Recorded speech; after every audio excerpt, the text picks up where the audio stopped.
Hi everyone, welcome to the visual guide for St. Mocianne's Arboretum Hard. This is one of 2 new dungeons made available by patch 4.4 in Final Fantasy XIV, Prelude and Violet. Now, I know what you're thinking. You're hoping that Ms. Tech doesn't soil her reputation and leaves all of the possible poop jokes alone. Don't worry, I wouldn't muddy the water of our relationship like that. My name is Ms. Tech and I'll be your dungeon guide. Throughout this instance, you'll find a number of familiar ads that are covered in mud, lowering the damage they take. At first, you won't be able to do much about this, but keep it in mind for later. In this first section, the trash packs will throw out various AoEs that should be avoided. The belladonnas will also cast a gaze attack that all players should look away from. Getting hit by certain AoEs will place sludge debuffs on players, dealing high damage over time. Luckily, healers can dispel these before they get out of hand. The first boss is Nullchu. Odious Air is a large frontal cone. Vine Whip is a heavy-hitting tank buster that should be cooldowned and healed through. Periodically, a small Raffi will spawn somewhere on the platform. This ad cannot be targeted, and it will target random players with this prey marker that will leave behind a poison puddle. Avoid these as necessary. Vault Warren will target a player with this stack-up marker.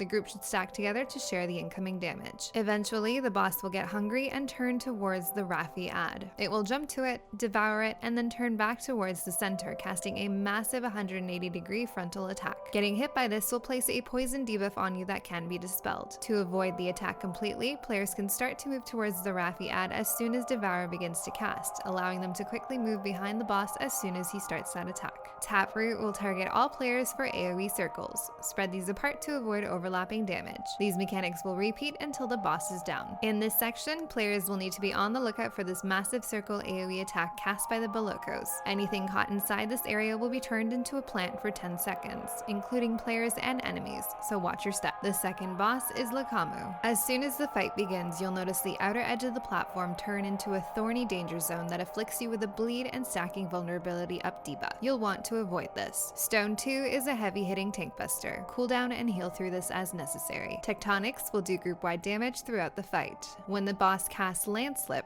sections of the floor will knock back players in the direction indicated by the telegraphed arrows. At the same time, these golem ads will spawn on the edges of the platform and will eventually cast long column AoE attacks directly in front of them that will do high damage and afflict players with vulnerability up debuffs. The distance of the floor knockback is about half the size of the platform, and players will need to position themselves to be knocked into a safe spot in between the golems to avoid excess damage. Earthquake is a set of 2 attacks that begins with a point-blank AoE and followed immediately by a donut AoE attack. Move out of melee range first and then be ready to move back in to dodge that donut. Earthshaker will mark up 2 players and deal damage to them in a line from the boss. Affected players will need to spread apart to avoid overlap. Empty Gaze will afflict you with hysteria unless you turn your character away from the cast. At this point, these mechanics will repeat until the boss is down. In the last section, you'll come across more muddy ads, but this time you'll find a number of water conduit valves on the walls. Interacting with these will allow you to wash the ads of their filth, removing their damage taken down debuffs. The last boss is Tokkapchi. Mudsling is a tank buster. Cooldown and shield through this as necessary. Quickmire is a little hard to see, but the mud underneath the platform will shoot out through the grates of the arena, damaging any player that's not on one of the 4 smaller circle platforms. To avoid high damage and getting knocked up, players should move on to the small platforms during the cast. Quagmire will target all players with these large AoE circles. These should be spread apart to avoid overlap. If dropped on top of a platform, Quagmire will leave behind a puddle that will persist for some time, dealing damage and applying debuffs to anyone standing in them. Since this also limits the safe platforms available to stand on during the encounter, it's best to spread out your initial Quagmire AoEs on the grates so that the puddles fall through and do not persist. When the boss casts Mud Pie, he'll spawn a small Mud Pie ad somewhere on the platform. This ad cannot be killed in a traditional manner, and any hit on it will simply push it backwards. If this ad is hit by any of the boss's AoE attacks, including the Quickmire Mud Blast, it will grow in size. Eventually, the Mud Pie will explode, dealing damage and applying nasty debuffs based on how big it got. To control and minimize damage, players need to make sure they're not allowing the Mud Pie to get hit by any AoEs. This means making sure that their Quagmire AoE circles don't overlap, and even pushing the Mud Pie onto a platform to be safe from Quickmire and other AoE attacks. 2 extra muddy ads can also spawn. These don't really do much, so destroy them as quickly as possible. Feculent Flood is a large frontal cone from the boss in the direction of the Mud Pie. Players need to hit that pie to get it out of the AoE as necessary. If you keep the Mud Pie from getting hit by any AoE, AoEs. Its resulting AoE blast will be a tiny point-blank AoE that can be easily avoided. Bog Bequest is a large donut AoE. Dodge this as necessary. All of these mechanics will repeat until the boss is down. And there you have it. If you have any questions or comments, please let me know. Up next, we'll head into the burn. As always, thanks for watching. Till next time.